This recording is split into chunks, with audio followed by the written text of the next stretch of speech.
Bonjour, c'est Cryptoly, j'espère que vous allez bien. On a fait une très belle journée hier, encore du vert, une belle poussée, une accélération haussière qui étrangement n'était pas portée par la finance traditionnelle, qui n'a pas été empêchée non plus par la finance traditionnelle, et c'est intéressant. C'est vraiment intéressant de voir à quel point on se rapproche très rapidement de la fin du mois d'octobre et que l'accélération haussière se fait petit à petit. Et là, je pense que quand on regarde ce qui s'est passé avant-hier et hier, le 23 octobre et le 24 octobre, c'est très intéressant de le comparer à ce qui s'est passé il y a un an, parce qu'il y a un an, on allait en hyper-accélération avec une rumeur. On va revenir sur ça, on va comparer les deux, et vous allez voir qu'il y a quand même beaucoup de similitudes entre les deux.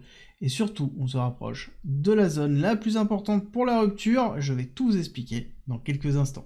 Pour ceux qui ne me connaissent pas, je suis Cryptolyse, entrepreneur et investisseur crypto, et on va commencer par les nouvelles, On va commencer par l'accélération haussière, forcément, BTC, oui, qui cette fois-ci n'est pas porté par autre chose que BTC, on le voit très simplement au niveau des liquidations, et on a liquidé beaucoup de shorts, 77 millions de shorts. On est d'accord, ça reste relativement faible, mais imaginez ce qui va se passer quand on va aller taper les millions de milliards qui se trouvent ici, tout ce jeune-là. Je peux vous dire que c'est beaucoup plus que ce que l'on voit ici, ce que l'on voit là, c'est beaucoup plus que ce que l'on a déjà vécu. Je pense que le mouvement sera vraiment très important. Et pour moi, c'est juste pour vous préparer à la discussion de tout à l'heure, mais on va voir tout de suite les nouvelles. Avec, dans un premier temps, le RWA, le Real World Asset. On rappelle que c'est un narratif qui est très important pour cette saison de crypto, dans lequel, en 2024, début 2024 et fin 2023, on avait des tendances autour du RWA, bien moins fortes quand même que autour de l'intelligence artificielle, mais c'était une réalité, on les avait.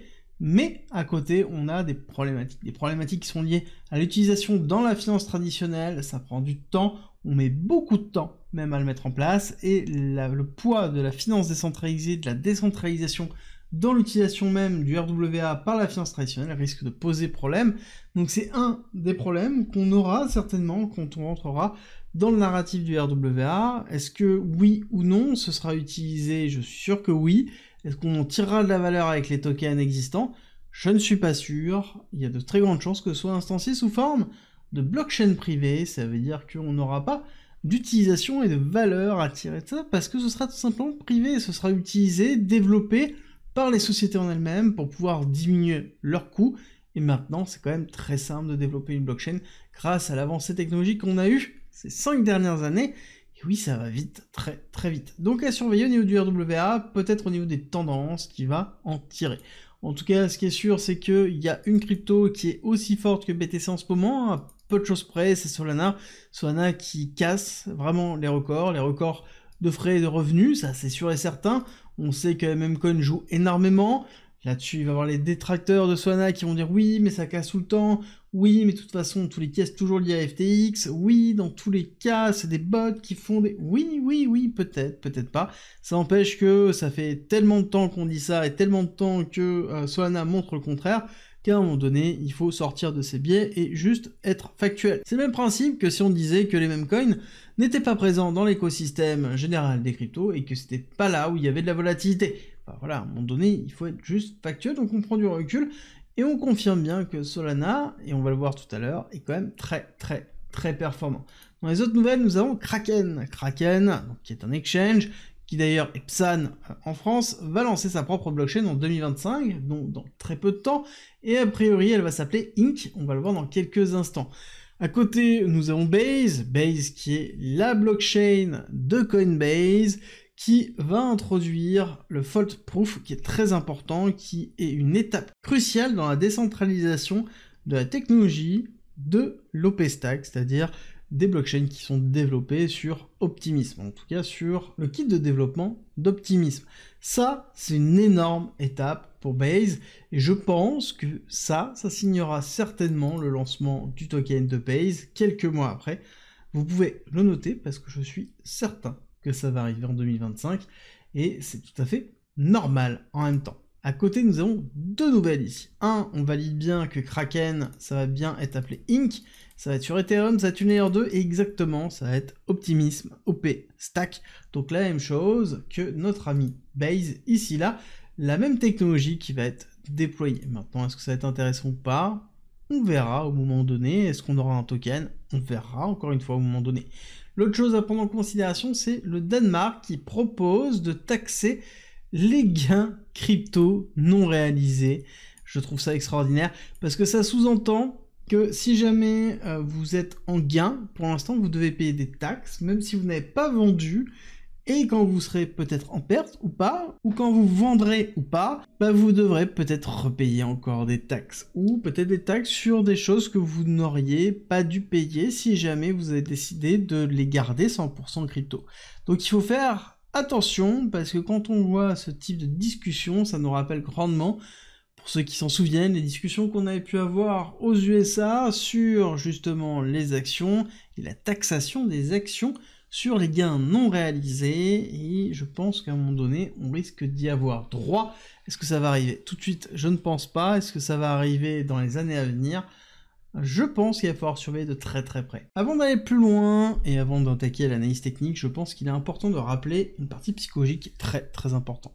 J'ai eu pas mal de discussions cette semaine avec pas mal de membres du groupe, et je me rends compte d'un certain nombre de choses, que ce soit des discussions privées, que ce soit des petits messages que je reçois, que ce soit des commentaires, que ce soit directement des questions qu'on m'a posées dans le live, qui est sur le groupe, et je me rends compte que la partie psychologique est vraiment sous-estimée pour le bull run. C'est-à-dire que la phase haussière, beaucoup pensent qu'ils ont fait le plus dur. Beaucoup pensent que le plus compliqué, c'est acheter, structurer une stratégie de vente, savoir à quel palier on va vendre. Mais en fait, je pense qu'ils sous-estiment beaucoup ce qui va se passer dans la phase d'accélération. Ils sous-estiment beaucoup, justement, l'impact psychologique que l'on a quand on a des phases haussières et d'hyper-accélération dans lesquelles l'euphorie est tellement présente qu'on perd totalement les pédales, on perd totalement la notion de ce qu'est l'argent. C'est juste un chiffre noté et on oublie pourquoi on est rentré à un moment donné. Et je pense qu'il est important de faire justement ce rappel ici, parce que oui, vous allez voir techniquement, on n'est vraiment pas loin de l'hyperaccélération, on n'est vraiment pas loin de faire la cassure que l'on attend pour valider la suite. Donc pour moi, on est dans cette démarche-là, on est dans cette réflexion, faites attention à vous, comprenez bien que l'explosion du bull run, c'est quelque chose qui n'est pas simple, qui est compliqué, qui doit être préparé. Ne pensez pas que vous allez faire x10 ou x20, vous hésitez, comme je l'ai déjà entendu. On ne peut pas hésiter, à un moment donné, il faut avoir un plan, il faut avoir des objectifs, il faut avoir derrière une stratégie de vente pour être sûr d'arriver là où on souhaite arriver, l'objectif qui nous a fait rentrer à un moment donné en crypto. Si vous l'oubliez, certainement, vous allez repartir tout nu. Et ça, c'est certain. Beaucoup trop l'ont vécu, et beaucoup trop aussi n'acceptent pas de le voir, ou en tout cas n'y croient pas. Et je pense que le seul moyen, c'est de s'y frotter. Donc, s'il vous plaît, ceux qui ont la conscience, faites attention à vous. Sinon, continuez comme vous faites, et on en reparlera certainement au prochain cycle. En attendant, pour tous ceux qui ont envie de se former, qui ont envie d'aller plus loin, qui ont envie d'avoir une stratégie, je vous explique ma stratégie dans un guide de 40 pages, dans lequel je reviens dans la psychologie, dans la stratégie d'achat, dans la stratégie de vente. C'est gratuit, sans commentaire en description si ça vous intéresse d'aller plus loin, et on va regarder la finance traditionnelle.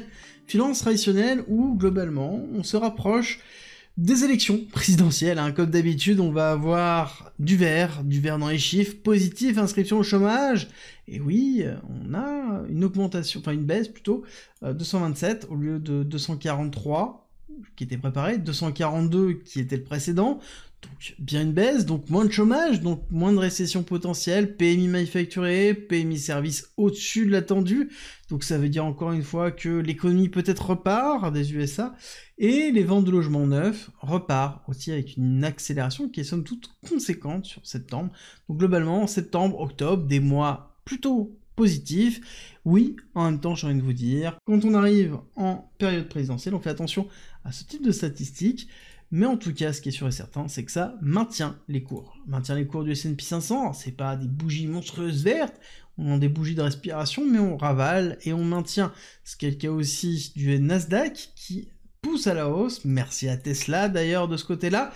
Alors, est-ce que c'est suffisant? Est-ce que c'est quelque chose qui nous montre d'autres choses? J'ai envie de vous dire, oui, quand on regarde toujours BTC Nasdaq, très intéressant de le regarder maintenant, en ce moment, parce que la bougie rouge qu'on avait présentée justement hier, cette semaine a été quasiment entièrement ravalée, et on est en train de tester le haut de cette compression-là. Je vous rappelle que si on casse à la hausse, ça veut dire quelque chose de très fort. Ça sous-entend que BTC va surperformer Nasdaq, que ce soit dans une baisse, que ce soit dans une haute, peu importe, c'est-à-dire que BTC sera en surperformance par rapport à Nasdaq, et c'est un petit peu ce qu'on attend. Si on casse cette zone-là, ça sous-entend que dans une phase d'accélération, BTC va tout arracher et pousser très fort. Maintenant, la grande question, c'est est-ce qu'on est dans une phase d'accélération? Est-ce qu'on en est pas loin? J'ai envie de vous dire, regardez-moi ce mois d'octobre. Alors oui, je suis d'accord avec vous, on n'a pas terminé, on a encore quelques jours, mais ça n'empêche qu'on se rapproche vraiment de la fin du mois d'octobre, et ce sera la première fois depuis déjà très longtemps, depuis, je vous le rappelle, mars 2024, qu'on n'aura pas eu 2 mois verts d'affilée, et ça va faire du bien, ça va être positif, et c'est peut-être le signe justement que l'on attend d'une hyper-accélération, et c'est peut-être cette clôture du mois que l'on attend réellement pour aller plus loin.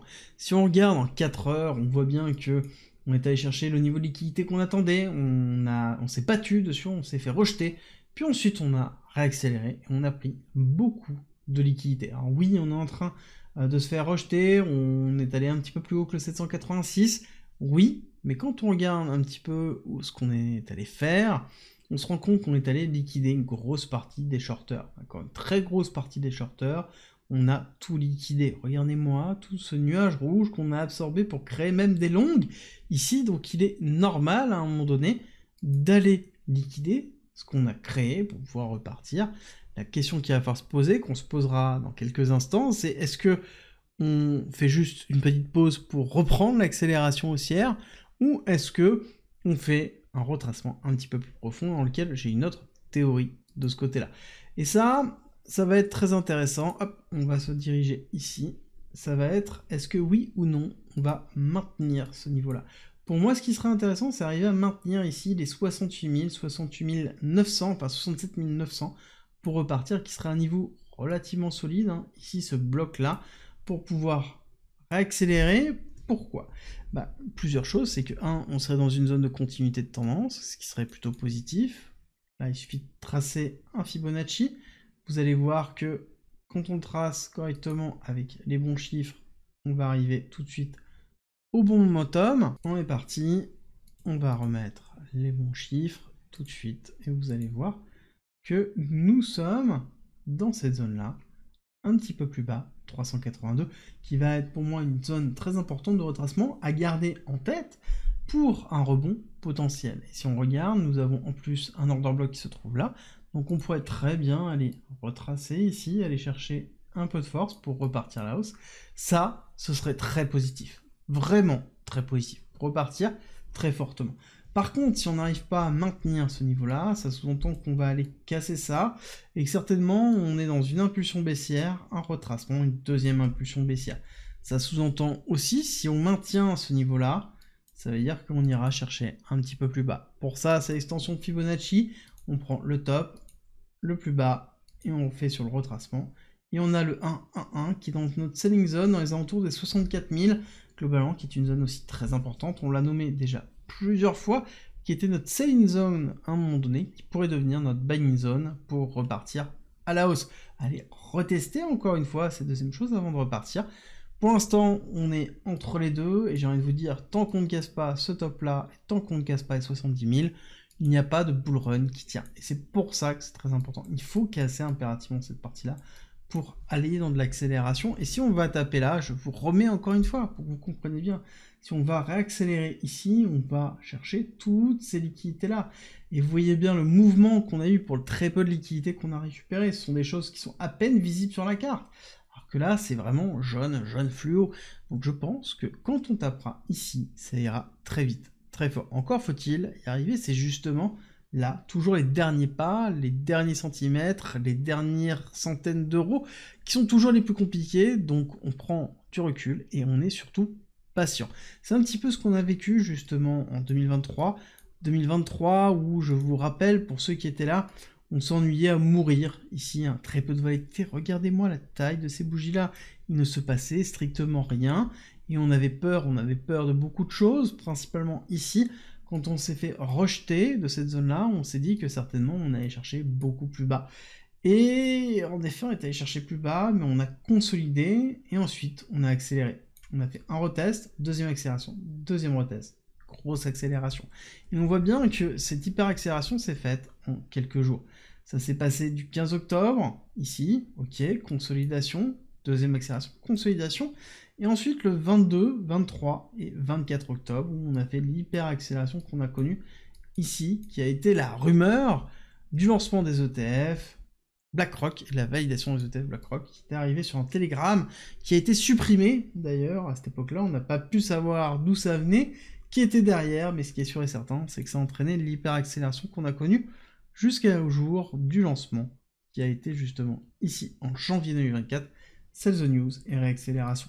Donc encore une fois, il faut très peu de jours, très peu de choses pour rentrer dans une hyper-accélération, mais ça se valide toujours avec les top traders. L'open interest, le funding rate, toujours bien positif, pas de retournement potentiel. Et quand on regarde ce qui se passe, on voit que c'est BTC qui pousse, la dominance BTC qui représente la force de Bitcoin sur la totalité du market cap des cryptos. On voit que BTC arrive bientôt à 60%, on est à 59%, on titille les 59 encore, mais je pense qu'on va vite arriver dans les 60%, parce que BTC pousse, oui, mais quand on regarde le total 3 qui représente l'ensemble des altcoins, on voit que c'est un petit peu plus compliqué, on crée des liquidités, mais on n'a pas cassé ces liquidités, on n'est pas repassé au-dessus, contrairement à ce qu'on a vu au niveau de BTC, et c'est un petit peu ce qu'on voit au niveau des alts. Ici, on a BTC au milieu en bleu, le reste des alts qui sont justement au-dessus et en dessous, et on voit que BTC est en train d'avoir une courbe qui est plutôt haussière, ici, et les alts sont plutôt flat,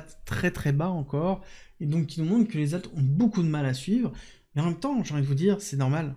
Officiellement, on n'est pas encore en bull run, officiellement, on n'est pas encore rentré dans cette phase d'hyper-accélération, et vous voyez, on est toujours un peu bloqué, on n'a toujours pas cassé 70 000, donc c'est normal de ne pas avoir ces phases d'hyper-accélération sur les alts, et oui, on peut en avoir quelques-uns qui éclatent à la hausse, et j'ai envie de vous dire que quand c'est toujours comme ça, quand on est dans une phase de lutte, bah c'est normal d'avoir aussi des mêmes coins qui cannibalisent une partie de la liquidité, parce que on est entre nous, et ceux qui restent là et qui ont de la liquidité, qui veulent utiliser de la liquidité, vont directement sur les mêmes coins, parce que c'est là où il y a de la volatilité. Et quand on fait du trading, on veut de la volatilité. Quand on fait de l'investissement, on est tout simplement patient, et on rachète des zones importantes, et on a une stratégie.